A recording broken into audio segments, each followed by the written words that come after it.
Print media, आपण जे रोज paper वाचतो त्याला प्रिंट मीडिया असं म्हटलं जातं. एक वेळ अशी आली होती की लोकांनी म्हटलं होतं की आता जेव्हा टेलिव्हिजन आलं तेव्हा लोकांनी सांगितलं की आता प्रिंट मीडिया म्हणजे पेपर संपणार. पण घडलं उलट. आजही नवीन नवीन पेपर येत आहेत. म्हणजे आता नाशिक औरंगाबाद मध्ये मी गेलो होतो मध्ये, तर दिव्य मराठी पेपर चालू झाला रिसेंटली ऑक्टोबर मध्ये. म्हणजे आजही नवीन पेपर येत आहेत. नवीन पेपरला आजही डिमांड आहे.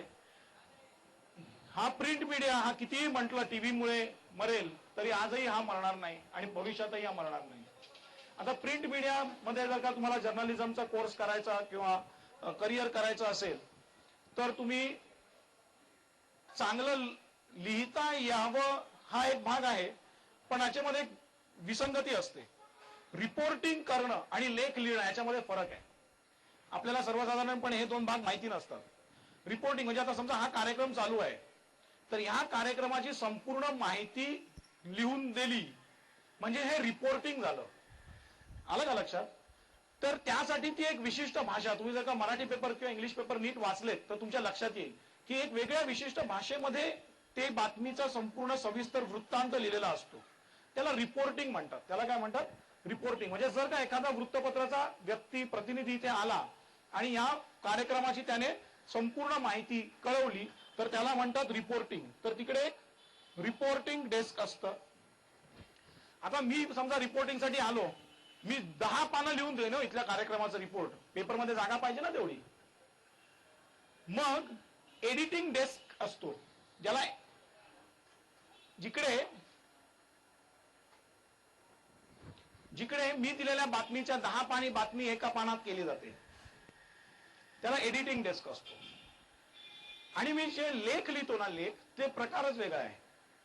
म्हणजे आपण शिरीष कणेकरांचं सदर वाचायचो किंवा काही आर्थिक गिरीश कुबेर वगैरे अशा मोठ्या मोठ्या लेखकांचा आर्थिक विषयावरती आपण लेख वाचतो.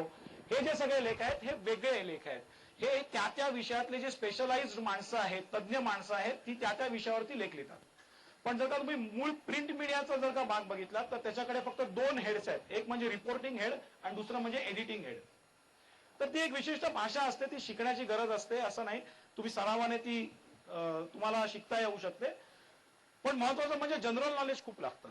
तुमचं वाचन प्रचंड लागतं. रेफरन्सेस तुमच्याकडे भरपूर पाहिजेत. कधी कुठे काय घडलं या सगळ्या गोष्टी तुम्हाला माहिती पाहिजेत किंवा ती माहिती कुठे मिळेल हे तुम्हाला माहिती पाहिजे. तर ह्या प्रिंट मीडिया नंतर आता मी येतो टीव्ही मीडियाकडे. Okay okay.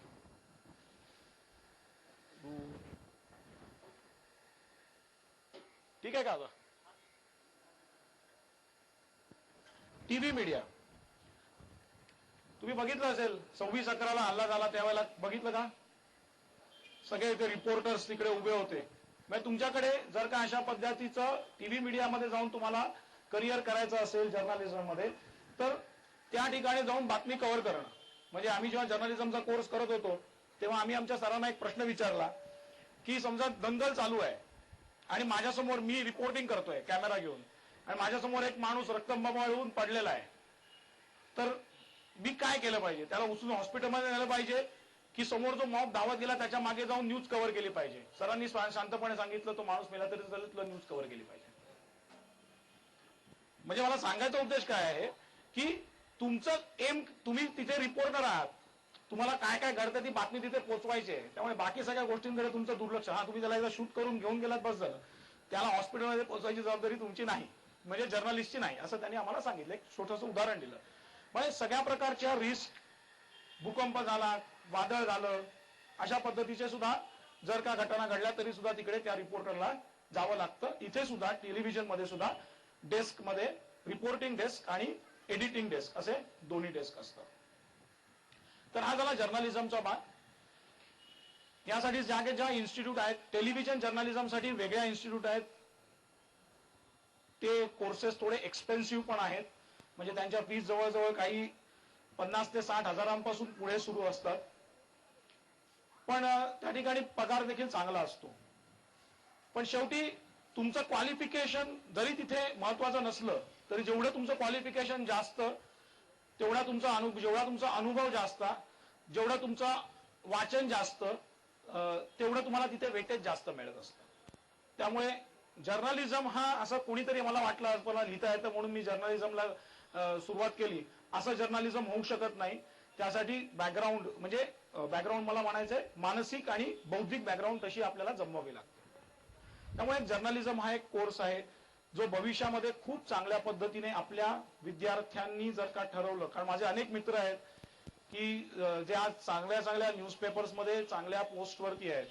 आणि मी मगाशी उदाहरण दिलं माझ्या की म्हटलं ग्रॅज्युएटमध्ये इंजिनियर पण चालतात. तर या ठिकाणी मला पालकांना आणि विद्यार्थ्यांना एक गोष्ट सांगावीशी वाटते, तुम्हाला नक्की काय करायचं ना हे तुम्हाला ठरवलं पाहिजे. मी एक उदाहरण देतो. मी जेव्हा जर्नलिझमचा कोर्स करत होतो, माझ्याबरोबर एक मित्र होता माझा, फणी कुमार म्हणून. तो हैदराबादला राहायचा. तिकडनं तो पळून म्हणजे नॉट ॲज सच पळून, पण मी मुंबईला जाणार म्हणून इकडे आला होता पुढच्या नोकरीसाठी वगैरे, असं घरी खोटं सांगून आला होता. आणि तो आमच्याबरोबर जर्नलिझम करत होता. त्याच्या घरातल्यांचा हैदराबादला त्याने जर्नलिझम करण्याला प्रचंड विरोध होता, पण ह्याला काही झालं तरी जर्नलिझमच करायचं होतं. म्हणून तो तिकडनं मुंबईत आला नोकरी शोधायच्या नावाखाली.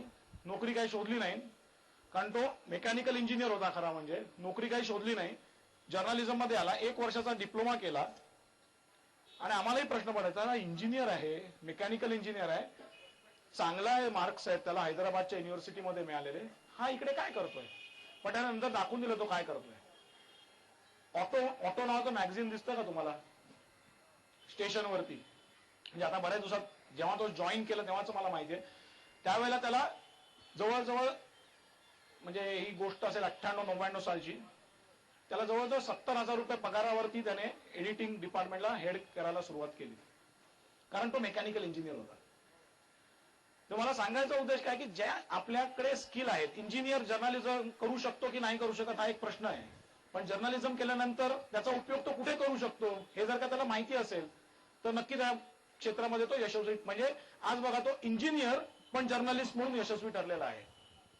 त्यामुळे आपल्याला नक्की काय करायचं आहे, आपल्याला कशात आपली आवड आहे, आपलं कल कुठे आहे, ह्या सगळ्या गोष्टींचा विचार करून आपल्याला करिअर निवडणं आवश्यक असतं.